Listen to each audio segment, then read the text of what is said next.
sa inyong lahat. Ako na naman po ito, si Bossay. At sinong gustong matuto dyan ulit, magsiset tayo ngayon ng Casio na relo. So, dyan lang kayo. Isang magandang araw na naman po sa ating lahat, no? And ngayon naman po ang ating vlog is about module number 3507, Casio pa rin. Specifically for model ito po, WS1300 H-2A, which is 2A color blue. Ito. Marami pong colorway ito, no? So, papakita ko sa inyo. It's either sa intro or sa dulo, sa ending. Pero ang target natin is mapakita sa inyo kung paano iset itong relo. Ayan. So as you can see, ito, nakita niyo yung parang wave na yan. Ang tawag dyan, tide graph. Yan o, nakasulat na nga, tide graph. So tanggalin natin yung plastic. Yeah, para mas malinaw. By the way, thank you Timelux Watch Marketing at Watch Empire sa pag-sponsor ng relo, makita ng mga viewers natin kung paano mag-set. And also Ceylon Coffee Club, Farmers Plaza. Guys, napakasarap ng kape, no? Sa Ceylon, try nyo. At tiyak ako na kayo sa sarap. So yes, let's proceed. So ito po, WS1300. As you can see, may adjust button. Long press for the adjust. Then, kung ano po yan, yung nagbi-blink as I said before. At lagi kong sasabihin kung ano po ang nagbi-blink, yun po ang pwede nyo iset. Okay, so press mode. Yan, para kung ano ang nagbi-blink. So let's say, ano na lang, 5, ano naman kaya ngayon, 5:30. So, set natin to 5:30. Yan. 5. Then, press mode. No. Kapag kaililipat. Yan. Ito, search for plus. And ito.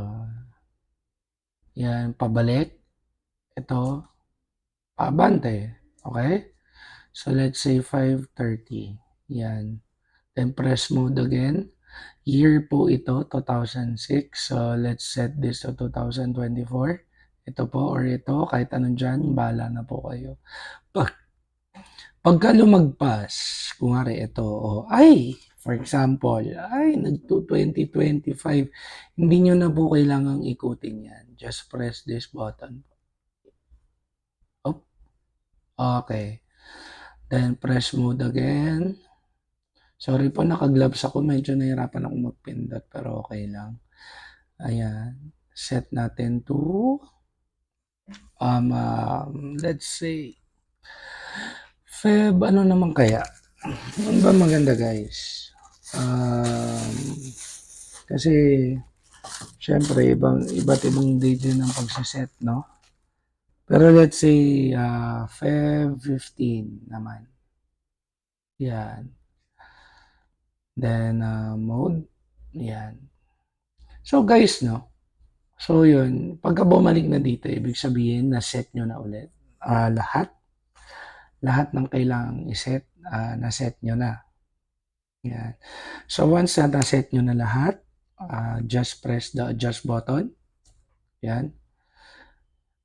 And, adjust ulit. Yan.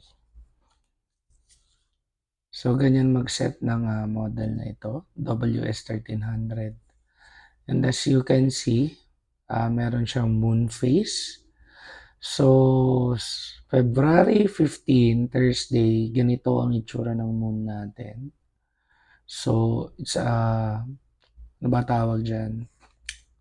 Pero hindi siya full moon, hindi siya half moon, hindi rin siya quarter. So, more than quarter, 3/4 moon.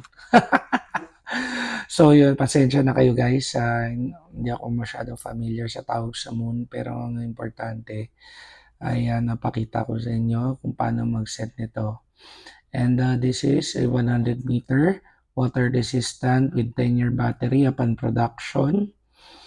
And with the moon phase, tide graph, ito yung mga function niya. So this is dual time, stopwatch, timer, alarm, dual time. So yun. Yun yung mga functions nito. Yan. This is a nice watch actually. Marami siyang function. At hindi naman masyadong kamahalan. Para ka naka G-Shock na dito eh. And nice color by the way.